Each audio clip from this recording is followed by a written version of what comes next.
ಇಷ್ಟು ದಿನ ಹಲವು ವಿಭಿನ್ನ ಪಾತ್ರಗಳ ಮೂಲಕ ಸ್ಯಾಂಡಲ್ವುಡ್ ಸಿನಿ ಪ್ರೇಕ್ಷಕರನ್ನ ಎಂಟರ್ಟೈನ್ ಮಾಡಿದಂತಹ ನಮ್ಮ ನಿಮ್ಮೆಲ್ಲರ ಪ್ರೀತಿಯ ಕೃಷ್ಣ ಅಜಯ್ ರಾವ್ ಅವರು ಇದೀಗ ಲಾಯರ್ ಕೋಟ್ ತೊಟ್ಕೊಂಡು ವಕೀಲ್ ಸಾಬ್ ಆಗಿ ಯುದ್ಧಕಾಂಡ ಚಾಪ್ಟರ್ 2 ಸಿನಿಮಾದಲ್ಲಿ ಬೆಳ್ಳಿ ಪರದೆಯಲ್ಲಿ ಆರ್ಭಟಿಸೋದಕ್ಕೆ ಬರ್ತಾ ಇದ್ದಾರೆ. ಸ್ವತಃ ಕೃಷ್ಣ ಅಜಯ್ ರಾವ್ ಅವರು ನಮ್ಮ ಬಾಸ್ ಟಿವಿ ಜೊತೆ ಎಕ್ಸ್ಕ್ಲೂಸಿವ್ ಆಗಿ ಮಾತುಕತೆಗೆ ಸಿಕ್ಕಿದ್ರೆ ನಾನು ಮಾತನಾಡಿಸ್ತಾ ಹೋಗ್ತೀನಿ. ಸರ್, ಮೊದಲನೇದಾಗಿ ನಮಸ್ತೆ, ಹೇಗಿದ್ದೀರಾ? ಚೆನ್ನಾಗಿದ್ದೀನಿ ಸರ್, ಆಲ್ ಗುಡ್. ಇಷ್ಟು ದಿನ ಆಕ್ಟರ್ ಆಗಿದ್ರಿ, ಈಗ ಲಾಯರ್ ಆಗಿದ್ದೀರಾ. ಸೊ ಬಡ್ತಿ ಪಡ್ಕೊಂಡಿದ್ರ ಅಂದ್ರೆ ನಿಜ ಜೀವನದಲ್ಲಿ ಆಗಿಲ್ಲ ಅಂತಂದ್ರೂ ಪರವಾಗಿಲ್ಲ, ಬಟ್ ಬೆಳ್ಳಿ ಪರದೆಯಲ್ಲಿ ಆರ್ಭಟಿಸೋದಕ್ಕೆ ಬರ್ತಾ ಇದ್ರ. ಏನ್ ಹೇಳ್ತೀರಾ ಯುದ್ಧಕಾಂಡ ಚಾಪ್ಟರ್ 2 ಸಿನಿಮಾದ ಬಗ್ಗೆ? ಯುದ್ಧಕಾಂಡ ಯುದ್ಧಕಾಂಡ ಚಾಪ್ಟರ್ 2 ಸಿನಿಮಾ ಬಗ್ಗೆ in short, it is the greatest film in my entire career. ಇಲ್ಲಿವರೆಗೂ ನಾನು ಮಾಡಿರ್ತಕ್ಕಂಥ ಸಿನಿಮಾಗಳಲ್ಲಿ ನನಗೆ ಒಂದು ಹೆಮ್ಮೆಯ ಸಿನಿಮಾ, ಕನ್ನಡದ ಹೆಮ್ಮೆಯ ಸಿನಿಮಾ, ಕನ್ನಡದ ಸ್ವಾಭಿಮಾನದ ಸಿನಿಮಾ, ಹೆಣ್ಮಕ್ಳಿಗೋಸ್ಕರ ಹೋರಾಟಕ್ಕೆ ನಿಂತಂಥ ಕೃಷ್ಣನ ಕಥೆ. ತುಂಬ ಖುಷಿ ಇದೆ ಸರ್.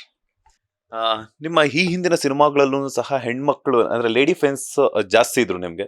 ಸೊ ಈಗಲೂ ಕೂಡ ಎಲ್ಲೋ ಒಂದ್ ಕಡೆ ಮಹಿಳಾ ಅಭಿಮಾನಿಗಳಿಗೆ ಕನೆಕ್ಟ್ ಆಗುವಂತಹ ಕಥೆಯನ್ನೇ ತಗೊಂಡಿದ್ರ. ಟ್ರೈಲರ್ ನೋಡ್ತಿದ್ದಾಗ ಪ್ರಾಮಿಸಿಂಗ್ ಅನಿಸ್ತದೆ, ಬಿಕಾಸ್ ಯಾಕಂದ್ರೆ ಒಂದು ಮರ್ಡರ್ ಮಿಸ್ಟ್ರಿ ಆಗಿರ್ಬೋದು, ರೇಪ್ ಆಗಿರ್ಬೋದು, ಅದನ್ನ ಒಂದು ವಿಭಿನ್ನವಾದಂತಹ ಕಾಂಟೆಂಟ್ ಮೂಲಕ ನೀವು ಒಂದು ಸಿನಿ ಪ್ರೇಕ್ಷಕರ ಮುಂದೆ ತರ್ತಿದ್ದೀರಾ. ಸೊ ಹೆಂಗೆಲ್ಲ ಇತ್ತು ಪ್ರಿಪರೇಷನ್ಸ್ ಒಬ್ಬ ನಟನಾಗಿ, ಅದ್ರ ಜೊತೆಗೆ ನಿರ್ಮಾಪಕರಾಗಿ? Wonderful experience. ಅದು ಇನ್ ಶಾರ್ಟ್ ಅದು ಹೇಳೋಕ್ಕಾಗಲ್ಲ, ಯಾಕಂದರೆ ಅದು ತುಂಬ ದೊಡ್ಡ ಕನಸು. ಶೂಟಿಂಗ್ ಹೋಗೋಕ್ಕೂ ಮುಂಚೆನೇ ಒಂದು ವರ್ಷ ಕಥೆ, ಸ್ಕ್ರಿಪ್ಟು, ಪ್ರಿಪರೇಷನ್ಸಿಗೆ ಅದು ತುಂಬಾ ತುಂಬ ದೊಡ್ಡ ಜರ್ನಿ ಇದೆ. ಸಾಕಷ್ಟು ಕಲ್ತಿದ್ದೀವಿ, ಸಾಕಷ್ಟು ಪಾಠಗಳನ್ನ ಕಲಿಸ್ಕೊಟ್ಟಿದೆ. ಅಂದರೆ ಸ್ಕ್ರಿಪ್ಟಿಂಗ್ ವೈಸ್ ಆಗಿರ್ಬೋದು, ಕ್ಯಾರೆಕ್ಟ್ರೇಷನ್ ವೈಸ್ ಆಗಿರ್ಬೋದು, ಸ್ವತಃ ನಾನು ಆ್ಯಸ್ ಎ ಹ್ಯೂಮನ್ ಆಗಿ ಬೆಳೆಯೋದಕ್ಕೆ ಆಗಿರ್ಬೋದು. ಅಂದರೆ ಲೈಫ್ ಟೈಮ್ ಚೆರಿಷ್ ಮಾಡಬಹುದು ಅದನ್ನು. ಅಂದರೆ ಕೆಲವೊಂದು ಸಂಭ್ರಮಗಳು ನಾವು ಕಾಣ್ತೀವಿ. ಅಂದರೆ ಎಕ್ಸ್ಕ್ಯೂಸ್ ಮಿ ಅನ್ನೋ ಒಂದು ಸಿನಿಮಾ, ಮೊದಲನೇ ಗೆಲುವು ಅಂತ ಹೇಳ್ತೀವಲ್ಲ, ಹಾಗೆ ಈಗ ಮೊದಲನೇ ಪ್ರೀತಿ, ಮೊದಲನೇ ಗೆಲುವು, ಈ ಥರದ್ದು ಒಂದು experience for the first time. ದೋ ಕೃಷ್ಣಲೀಲಾ ನನ್ನ ಮೊದಲನೇ ಪ್ರೊಡಕ್ಷನ್ ಆಗಿದ್ರು ಇಲ್ಲಿ ಎಲ್ಲವನ್ನೂ ನಾನೇ ಜವಾಬ್ದಾರಿ ತೊಗೊಂಡು ಮಾಡುವಂಥ ಒಂದು ಪರಿಸ್ಥಿತಿ ಇದ್ದಿದ್ದರಿಂದ ಏನೆಲ್ಲ ಮಾಡಿದ್ದೀನಿ, ಏನೆಲ್ಲ ಕಲ್ತಿದ್ದೀನಿ, ಅದೆಲ್ಲವೂ ಒಂದು ದೊಡ್ಡ ಸಂಭ್ರಮ ಆಗಿ ಉಳ್ಕೊಳ್ಳುತ್ತೆ ಲೈಫ್ ಟೈಮ್ ನನಗೆ. ಸರ್, ಯುದ್ಧಕಾಂಡ ಚಾಪ್ಟರ್ 2 ಅನ್ನ ನಿರ್ಮಾಣ ಮಾಡೋದಕ್ಕೆ ಕಾರಣ ಏನು ಸರ್? ನನ್ನ ಮಗಳು, ನನಗೆ ನನ್ನ ಮಗಳ ಮೇಲೆ ಇರ್ತಕ್ಕಂಥ ಪ್ರೀತಿ, ನನಗೆ ಆ ಭಾವನೆಗಳು, ಒಬ್ಬ ತಂದೆತನ, ತಾಯಿತನ ನನ್ನಲ್ಲಿ ಇರೋದರಿಂದ, ಅದನ್ನು ಕಥೆನಲ್ಲಿ ಕಂಡಿರೋದ್ರಿಂದ ನಾನು ಸ್ವತಃ ಭಾವುಕನಾಗಿ ಅದಕ್ಕೆ ಕನೆಕ್ಟ್ ಆಗಿದ್ದರಿಂದ ಇದು ಈ ಕನೆಕ್ಷನ್, ಈ ಎಮೋಷನ್ ಜನಕ್ಕೂ ತಲುಪಿಸ್ಬೇಕು ಅನ್ನೋ ಒಂದೇ ಒಂದು ಕಾರಣಕ್ಕೆ ಯುದ್ಧಕಾಂಡ ಮಾಡೋದಕ್ಕೆ ನಿರ್ಧಾರ ಆಗಿದ್ದು. ಒಂದು ಸಿನಿಮಾದಲ್ಲಿ ನಟನೆ ಮಾಡ್ತಿದೀವಿ ಅಂತಂದಾಗ ಫ್ಯಾಮಿಲಿ ಮೆಂಬರ್ಸ್ ಎಲ್ಲ ಖುಷಿ ಪಡ್ತಾರೆ. ಆದ್ರೆ ನಿರ್ಮಾಣ ಮಾಡ್ತಿದ್ವಿ ಅಂದಾಗ ಎಲ್ಲೋ ಒಂದ್ ಕಡೆ ಗೊಂದಲಗಳು ಶುರುವಾಗುತ್ತೆ. ಅಷ್ಟೊಂದು ಬಜೆಟ್ ಆಗಿರ್ಬೋದು, ಯಾಕಂತಂದ್ರೆ ನಾವು ಒಂದಷ್ಟು ಸರ್ಟನ್ ಬಜೆಟ್ ಅಂತ ಇಟ್ಕೊಂಡು ಪ್ಲಾನ್ ಮಾಡ್ತೀವಿ, ಬಟ್ ಅದು ಸಿನಿಮಾ ಮುಗಿಯೋಷ್ಟರಲ್ಲಿ ಎಷ್ಟಕ್ಕೋ ತಗೊಂಡೋಗುತ್ತೆ. ಸೊ ಮನೆಯವ್ರ ಕಡೆಯಿಂದ ಸಪೋರ್ಟ್ ಹೆಂಗ್ ಸಿಕ್ತು ಅಂತ? ಸೊ ಫಸ್ಟ್ ಆಫ್ ಆಲ್, ಲಕ್ಕಿಲಿ ನನ್ನ ಹೆಂಡತಿ ಯಾವತ್ತೂ ನನ್ನ ಫೈನಾನ್ಷಿಯಲ್ ನಿರ್ಧಾರಗಳಲ್ಲಿ ಅವು ತಲೆ ಹಾಕಿದ್ದು ಇಲ್ಲ. ನಾನು ಯಾವತ್ತೂ ನನ್ನ ಫ್ಯಾಮಿಲಿನಲ್ಲಿ ಆ ವಿಚಾರಗಳು ಡಿಸ್ಕಸ್ ಮಾಡಿದವನು ಅಲ್ಲ. ಅವರು ರಾಣಿ ಥರ ಬದುಕೋದಕ್ಕೆ, ನನ್ನ ಮಗಳು ಒಂದು ಪ್ರಿನ್ಸೆಸ್ ಯುವರಾಣಿಯಾಗಿ ಬದುಕೋ ಥರ ಅವ್ರಿಗೆ ಏನೇನೆಲ್ಲ ಮಾಡಬೇಕು ಅದರಲ್ಲಿ ಯಾವತ್ತೂ ಕೊರತೆ ಮಾಡಿಲ್ಲ. ಹಾಗಾಗಿ ಅವ್ರನ್ನ ಖುಷಿಯಾಗಿ ಸಂತೋಷವಾಗಿ ಇಡೋದು ನನ್ನ ಜವಾಬ್ದಾರಿ. ಅಟ್ ದ ಸೇಮ್ ಟೈಮ್ ನನ್ನ ಫೈನಾನ್ಸ್, ನನ್ನ ಬಿಸ್ನೆಸ್ಸು, ನನ್ನ ಸಿನಿಮಾ ಬಗ್ಗೆ ಯಾವತ್ತೂ ಡಿಸ್ಕಸ್ಸು ಮಾಡಲ್ಲ. ಸೊ ಆ ನಿಟ್ಟಿನಲ್ಲಿ ನಾನು ನನ್ನ ಹೆಂಡತಿಗೆ ತುಂಬ ಹೃತ್ಪೂರ್ವಕವಾಗಿ ಧನ್ಯವಾದಗಳನ್ನು ಹೇಳ್ತೀನಿ. ಸಂಪೂರ್ಣವಾಗಿ ಸ್ವಾತಂತ್ರ್ಯನ ಕೊಟ್ಟಿರೋದು. ಅಫ್ಕೋರ್ಸ್ ಅವರಿಗೆ ಜವಾಬ್ದಾರಿ ಇಲ್ಲ ಅನ್ನೋದಲ್ಲ, ಅವ್ರು ಕೂತ್ಕೊಂಡು ಎಲ್ಲೋ ಒಂದು ಕಡೆ ಮೂಲೆಯಲ್ಲಿ ಪ್ರಾರ್ಥನೆ ಮಾಡ್ತಿರ್ತಾರೆ. ನಾನು ಕಷ್ಟಪಡ್ತಿದ್ದೀನಿ ಅನ್ನೋದು ಅವ್ರಿಗೆ ಗೊತ್ತಿರುತ್ತೆ. ನಾನು ಶ್ರಮ ಹಾಕ್ತಾ ಇದ್ದೀನಿ, ಸಾಕಷ್ಟು ಸಾಹಸಗಳು ಮಾಡ್ತಾ ಇದ್ದೀನಿ ಅನ್ನೋದು ಅವ್ರಿಗೆ ಗೊತ್ತಿರುತ್ತೆ. ಎಲ್ಲವೂ ಅವರಿಗೆ ಗಮನಕ್ಕೆ ಇರುತ್ತೆ. ಕೂತ್ಕೊಂಡು ಎಲ್ಲ ಒಂದು ಕಡೆ ಒಳ್ಳೇದಾಗಲಿ ಅಂತ ಪ್ರಾರ್ಥನೆ ಮಾಡ್ತಾರೆ, ಸಪೋರ್ಟ್ ಮಾಡ್ತಾರೆ, ನಿಮ್ಮ ಮುಂದೆ ಹೊರೀರಿ ಅಂತ ಯಾವತ್ತೂ ಪ್ರಶ್ನೆ ಹಾಕಿದ್ದಿಲ್ಲ. ಅಷ್ಟೇ, ಆ ಒಂದು ಕಾರಣನೇ ನಮ್ಗೆ ಸ್ಫೂರ್ತಿ ಆಗುತ್ತೆ. ನಾವು ಏನೇ ಒಂದು ರಿಸ್ಕ್ ತೊಗೊಳೋದಕ್ಕೆ, ಚಾಲೆಂಜಸ್ ತೊಗೊಳೋದಕ್ಕೆ, ಈ ಥರದ ಒಂದು ಸಪೋರ್ಟ್ ಸಿಕ್ಕಿದ್ದಕ್ಕೆ ನಾವು ಮುಂದುವರಿಯೋದಕ್ಕೆ ಸಾಧ್ಯ. ಪ್ರತಿಯೊಬ್ಬ ಗಂಡಸಿನ ಯಶಸ್ಸಿನ ಹಿಂದೆ ಓರ್ವ ಮಹಿಳೆ ಅಂತ ಇರ್ತಾರೆ. ಸೊ ನಿಮ್ಮ ಯಶಸ್ಸಿನ ಹಿಂದೆ ನಿಮ್ಮ ಮಡದಿ ಇದ್ದಾರಾ ಅಥವಾ ಮಗಳಿದಾರ ಅಂತ? ಸರ್, ತ್ರಿಮೂರ್ತಿಗಳು, 3 ಹೆಣ್ಣು, 3 ದೇವಿಯಾಗಿ ನಿಂತಿದ್ದಾರೆ. ನನ್ನ ತಾಯಿ, ನನ್ನ ಮಡದಿ, ನನ್ನ ಮಗಳು. 3 ಜನರ ಆಶೀರ್ವಾದ, 3 ಜನರ ಪ್ರೀತಿ, 3 ಜನರ ಸಪೋರ್ಟ್. ಒಬ್ರಂತ ಹೇಳಕ್ಕಾಗಲ್ಲ ಸರ್, 3 ಜನ ತ್ರಿನೇತ್ರ. ಕ್ರೇಜಿ ಸ್ಟಾರ್ ರವಿಚಂದ್ರನ್ ಅವರ ಯುದ್ಧಕಾಂಡ ನೋಡಿದ್ವಿ. ಈಗ ನಿಮ್ಮ ಒಂದು ಯುದ್ಧಕಾಂಡ ಚಾಪ್ಟರ್ 2 ಸಿನಿಮಾವನ್ನು ನೋಡ್ತಾ ಇದ್ವಿ. ಸೊ ಕ್ರೇಜಿ ಸ್ಟಾರ್ ಅಂತಂದ ತಕ್ಷಣ ಸ್ಯಾಂಡಲ್ವುಡ್ಗೆ ಒಂದು ಆನೆಬಲ ಅಂತ.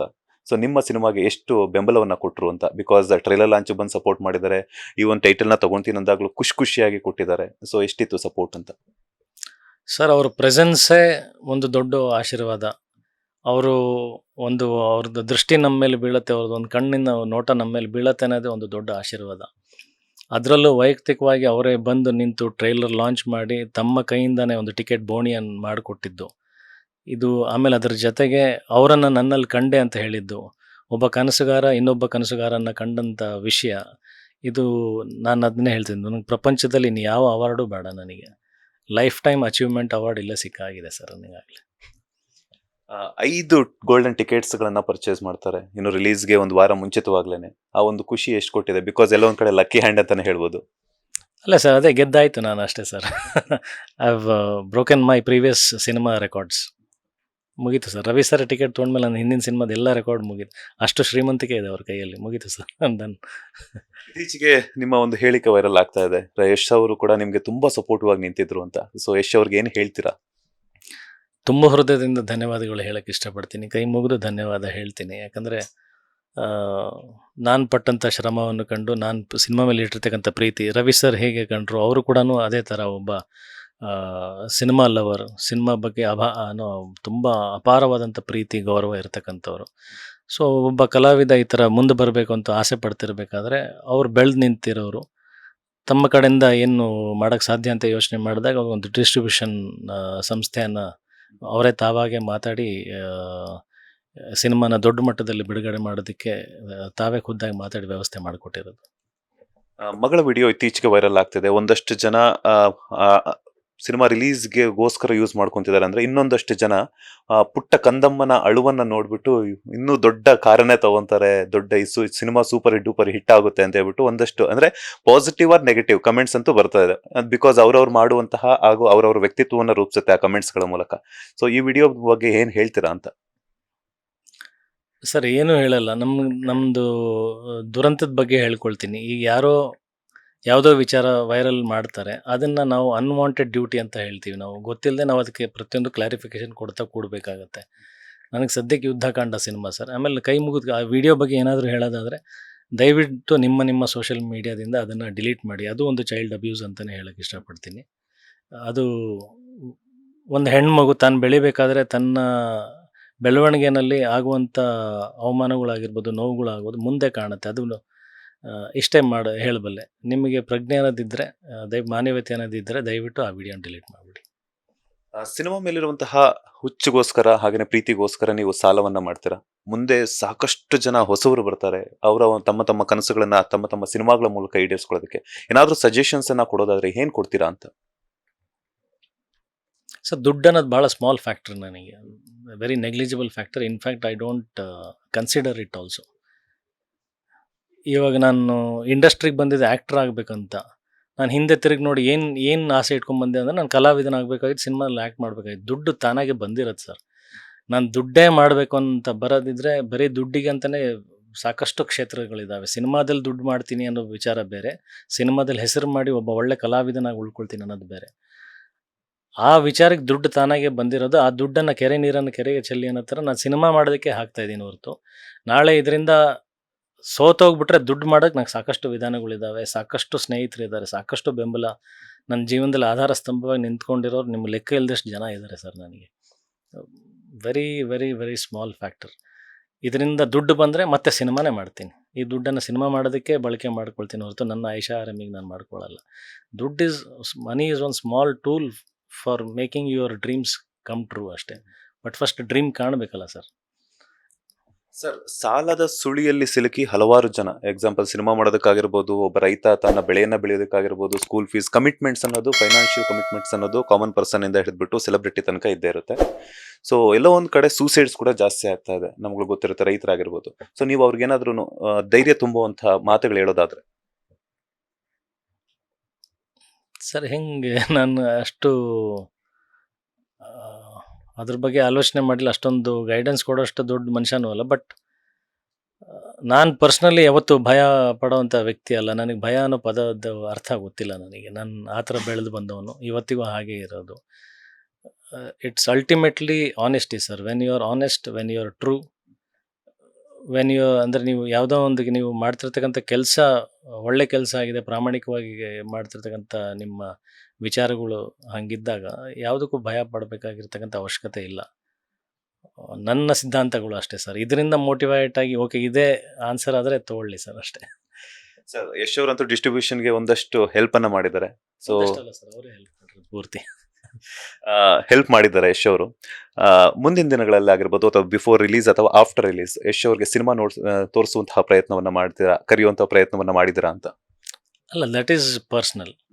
But as A cinema maker, as A cinema lover, ಅವರು ಜನರಿಗೆ ಸಿನಿಮಾ ತಲುಪಿಸೋದಕ್ಕೆ ಏನು ಸಹಾಯ ಮಾಡಬೇಕಾಗಿತ್ತು ಅದು ಮಾಡಿದ್ದಾರೆ. ಅವ್ರ ಸಿನಿಮಾ ನೋಡಿ ಮೆಚ್ಕೊಳ್ಳೋದು ಅದೆಲ್ಲ ದಟ್ ಕಮ್ಸ್ ಅಂದರೆ ನಾವು ಕಮರ್ಷಿಯಲ್ ಫ್ಯಾಕ್ಟರ್ಸ್ ಆಗಿಬಿಡುತ್ತೆ. So let it be personal.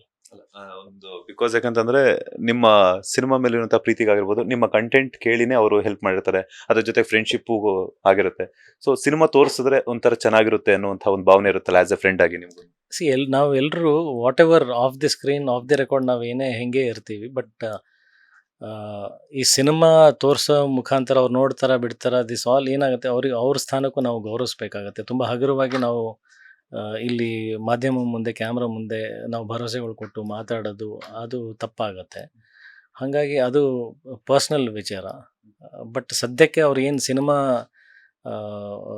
ಸಹಾಯ ಮಾಡೋದಕ್ಕೆ ಏನು ಮಾಡಿದ್ದಾರೆ ಅದನ್ನು ನಾವು ಮೆಚ್ಚಲೇಬೇಕಾಗಿರೋದು. ಅವ್ರ ಅಭಿಮಾನಿಗಳಿಗೆ ಆ ವಿಚಾರ ಗೊತ್ತಾಗಲೇಬೇಕಾಗಿರೋದು. ನೆಕ್ಸ್ಟ್ ಸಿನಿಮಾ ನೋಡೋವಂಥದ್ದು ನೋಡ್ತಾರೋ ಬಿಡ್ತಾರೋ ಇಟ್ಸ್ ಆಲ್ ಪರ್ಸ್ನಲ್ ಥಿಂಗ್ಸ್. ಎಷ್ಟು ಥಿಯೇಟರ್ಗಳಲ್ಲಿ ಎಕ್ಸ್ಪೆಕ್ಟ್ ಮಾಡ್ಬೋದು ಸರ್ ಸಿನಿಮಾವನ್ನ? ಥಿಯೇಟರ್ ಲಿಸ್ಟ್ ಬೆಳೀತಾನೆ ಇದೆ. ಇನ್ಫ್ಯಾಕ್ಟ್ ನಾನೀಗ ಪ್ರೆಸ್ ಮೀಟ್ ನಡೀತಿರಬೇಕಾದ್ರೂ ನನಗೆ ಆಗಲೇ ಒಂದು 5-6 ಮೆಸೇಜಸ್ ಬೇರೆ ಬೇರೆ ಏರಿಯಾಗಳಿಂದ ಬಂತು. ನಮ್ಮ ಥಿಯೇಟ್ರಿಗೆ ಕೊಡ್ತಾ ಇಲ್ಲ, ಆ ಥಿಯೇಟ್ರಿಗೆ ಹೋಗ್ತಾ ಇದೆ, ದಯವಿಟ್ಟು ಮಾತಾಡಿ, ಇಲ್ಲಿ ಶಿಫ್ಟ್ ಮಾಡಿಸಿ ಅಂತ.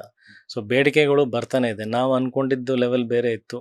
ನಿನ್ನೆ ನೈಟ್ ಕೂಡ ನಾವು ಮಾತಾಡ್ಕೊಂಡ್ವಿ, ಅದು ಸಂಖ್ಯೆ ಬೆಳೀತಾನೆ ಇದೆ. ಅಷ್ಟು ಮಾಡಬೇಕಾ ಬೇಡವಾ ಅಂತ ಈ ಚರ್ಚೆಗಳು ನಡೀತಾ ಇದ್ದಾವೆ. ಸೊ ಸ್ಟಿಲ್ ಗೊತ್ತಿಲ್ಲ ಸರ್ ಏನಾಗುತ್ತೆ ಅಂತ. ಫೈನಲಿ ಅಭಿಮಾನಿಗಳಿಗಾಗಿರ್ಬೋದು, ಕನ್ನಡ ಸಿನಿ ಪ್ರೇಕ್ಷಕರಿಗೆ ಏನು ಹೇಳ್ತೀರಾ ಅಂತ? ಅಲ್ಲ, ನನಗೆ ಗೊತ್ತಿದೆ ಯುದ್ಧಕಾಂಡ ಸಿನಿಮಾ ನೋಡ್ತಾರೆ, ಗೆಲ್ಲಿಸ್ತಾರೆ ಅನ್ನೋದು ಗೊತ್ತಿದೆ. ಇನ್ನೇನು ಹೇಳೋದು ಅಥವಾ ಕೇಳ್ಕೊಳ್ಳೋ ವಿಷಯ ಇಲ್ಲ ಅನಿಸುತ್ತೆ. ಸಿನಿಮಾ ಏನನ್ನೋದು ಅವ್ರಿಗೆ ಅರ್ಥ ಆಗಿದೆ. ಕನ್ನಡ ಚಿತ್ರರಂಗದ ಪರಿಸ್ಥಿತಿ ಏನನ್ನೋದು ಅವ್ರಿಗೆ ಗೊತ್ತಿದೆ. ಅವ್ರು ಕಾಯ್ತಾ ಇದ್ದಾರೆ ಒಳ್ಳೆ ಸಿನಿಮಾ ಬರಬೇಕು ಅನ್ನೋದು. ನಾನು ಒಳ್ಳೆ ಸಿನಿಮಾ ತೊಗೊಂಡು ಬರ್ತಿದ್ದೀನಿ ಅಂತ, ಈ ಸಿನಿಮಾ ಬಗ್ಗೆ ಯಾರ್ಯಾರಿಗೆ ಅರಿವಿದೆ ಅವರೆಲ್ಲರಿಗೂ ಇದು ಒಳ್ಳೆ ಸಿನಿಮಾ ಅನ್ನೋದು ಆಲ್ರೆಡಿ ಗೊತ್ತಾಗಿದೆ. ಅವರು ಸಿನಿಮಾನ ನೋಡಿ ಅವರಾಗೆ ಇನ್ನೊಂದಷ್ಟು ಜನರಿಗೆ ಅದು ನೋಡೋದಕ್ಕೆ ಮೋಟಿವೇಟ್ ಮಾಡ್ತಾರೆ ಅನ್ನೋದು ನಂಬಿಕೆ ನನಗಿದೆ. ಅದು ನೀವು ಅದು ದುರಹಂಕಾರ ಅಂದ್ಕೊಳ್ಳಿ, ಗೊತ್ತಿಲ್ಲ. ಬಟ್ ಅವ್ರು ಬಂದೇ ಬರ್ತಾರೆ, ನೋಡ್ತಾರೆ ಅನ್ನೋದು ನನಗೆ ಗೊತ್ತಿದೆ. ಹಾಗಾಗಿ ನಾನು ಕೇಳ್ಕೊಳ್ಳೋದು ಹೇಳೋದು ಏನೂ ಇಲ್ಲ sir. Thank you so much. ಇಷ್ಟೊತ್ತು ನಮ್ಮ ಬಾಸ್ ಟಿವಿ ಜೊತೆ ಒಂದಷ್ಟು ಮಾಹಿತಿಯನ್ನು ಶೇರ್ ಮಾಡಿದ್ದಕ್ಕೆ ಒಳ್ಳೆಯದಾಗಲಿ. All the best. ಇದೇ ಥರ ಬ್ಯಾಕ್ ಟು ಬ್ಯಾಕ್ ಸಿನಿಮಾಗಳ ಮೂಲಕ ಬೆಳ್ಳಿ ಪರದೆಯಲ್ಲಿ ಮಿಂಚ್ತಾರೆ. ಏನು ಯುದ್ಧಕಾಂಡ ಸಿನಿಮಾಗಾಗಿ ಸಾಲ ಪಡೆದಿದ್ದೀರೋ ಸಾಲ ತೀರಿಸುವಷ್ಟು ದುಪ್ಪಟ್ಟು ಹಣ ಹರಿದು ಬರಲಿ ಅಂತ ವಿಶ್ವಾಸನ ತಿಳಿಸಿದೆ. ಆ ದುಡ್ಡಿಂದ ಸಿನಿಮಾ ಮಾಡುವಂತೆ ಆಗ್ಲೇನು ಹರಿಸಿ sir. Thank you so much. ಇದಿಷ್ಟು ನಟ ಕೃಷ್ಣ ಅಜೇರ್ ಅವರ ಮಾತು. ಕ್ಯಾಮರಾ ಪರ್ಸನ್ ರಾಘವೇಂದ್ರ ಸ್ವಾಮಿ ಜೊತೆ Manjunath Srinivas, boss TV Kannada, Bengaluru. Latest ಹಾಗೂ ಇಂಟ್ರೆಸ್ಟಿಂಗ್ ಸುದ್ದಿಗಳಿಗಾಗಿ ಬಾಸ್ ಟಿವಿ ಕನ್ನಡ ಚಾನೆಲ್ನ ಸಬ್ಸ್ಕ್ರೈಬ್ ಮಾಡಿ. ಹಾಗೆಯೇ ಬೆಲ್ ಐಕಾನ್ ಪ್ರೆಸ್ ಮಾಡಿ. ಇದರ ಜೊತೆಗೆ ಫೇಸ್ಬುಕ್, ಇನ್ಸ್ಟಾಗ್ರಾಮ್, ಎಕ್ಸ್ ನಲ್ಲೂ ಮಿಸ್ ಮಾಡದೆ ಫಾಲೋ ಮಾಡಿ.